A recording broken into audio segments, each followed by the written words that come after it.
to understand that now there is something there that you can hope for that you can't see, but nevertheless is real. Absolutely. Yeah.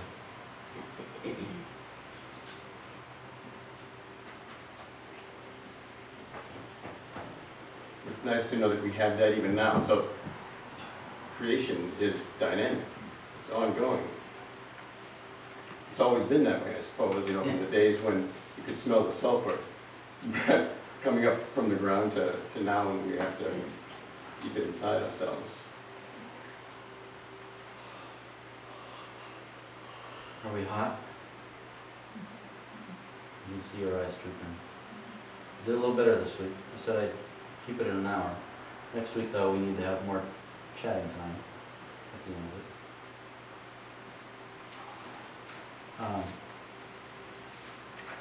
Here's an assignment I'd like you to do. I'm not going to give you any reading this week. Next week we're going to talk about the image of God, but we'll just go through passages as we get to them. But I'd really like you to do this. And I'm giving you this because of this. As the people of God, as the people who are the new creation breaking forth, the people who are supposed to embody God's shalom for the world, that shalom should be infectious. God is remaking heaven and earth through us. God is remaking Bristol through us. We're the ones that He chose to use to remake heaven and earth. And we're in a particular time, in a particular place, particular location. We're here. So, two questions. One is, where in Bristol do you see God's shalom being vandalized, being broken? Where is there disruption of the peace that God originally intended for this world?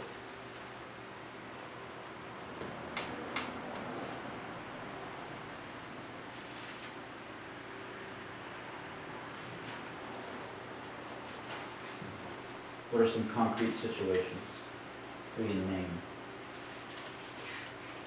Don't disclose anything private if you know about private situations, but I mean, what are some particular ways that God's shalom is being broken?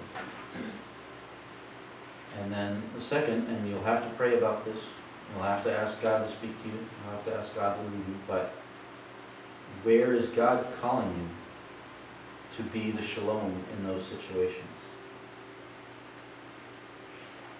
How is God calling you to be a person who restores God's shalom to the world? In particular instances, in particular ways. Because the fact is, creation encompasses everything. Business, politics,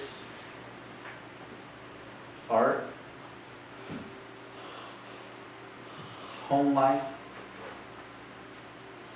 the environment. Creation encompasses it all. And God intends to restore it all. And by bringing His new creation through people, rather than through a flood, God's aim is to see a new heaven and earth made, or at least begin to be made, through the people who are the bearers of His shalom. The people who embody His peace, the people who are supposed to live like life was supposed to be before evil and sin broke in. They're the ones who are carrying this to the world, and who are supposed to have some influence on the broken places, on the dark places, on the evil places.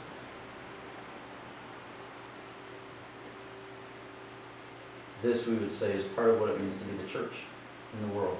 What does it mean to be the ecclesia? It means to be the new creation people in the middle of a place that is tohu vabohu, that is chaos. God's new creation is breaking in through us, and it's supposed to have an effect on the rest. How is God calling us, as the ecclesia in Bristol, to have an effect on the brokenness, the absence of shalom. Does that make sense? Any other thoughts?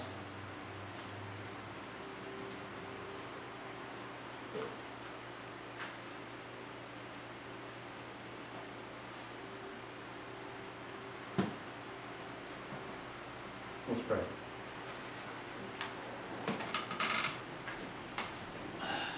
Lord, thanks. You're very gracious.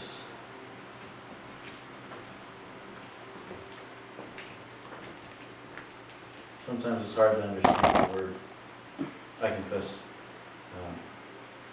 I'm not the greatest teacher of it, but I trust that you're here. Because of what Jesus did, you're able to be here. You're able to bear with us. You're able to walk beside us. You're able to encourage us. You're able to strengthen us. You're able to give us hope. Lord, it's hard to trust the magnitude of what is going on inside of us. I know it's easy for me to understand that my sins are forgiven. But to have a whole new heaven and new earth recreation going on inside of me, that's mind-boggling, God. Help me to remember that this week. That the new heaven and the new earth that you promised, the new creation, that's going on inside of me. Help us all remember that this week. And show us places where you are calling us to be the new creation.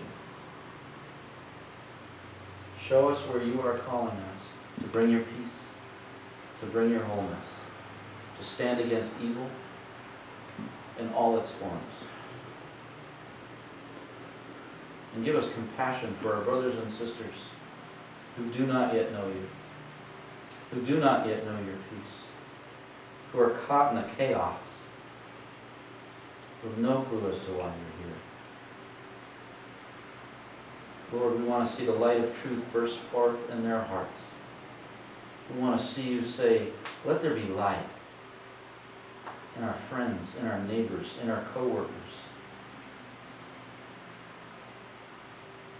Lord, put names on our hearts, people who you want to speak into, to say, let there be light in that person, just like you did in the beginning, speaking new creation into their hearts. Show us who you want us to go to. We pray in the name of one God, Father, Son, and Holy Spirit. Amen.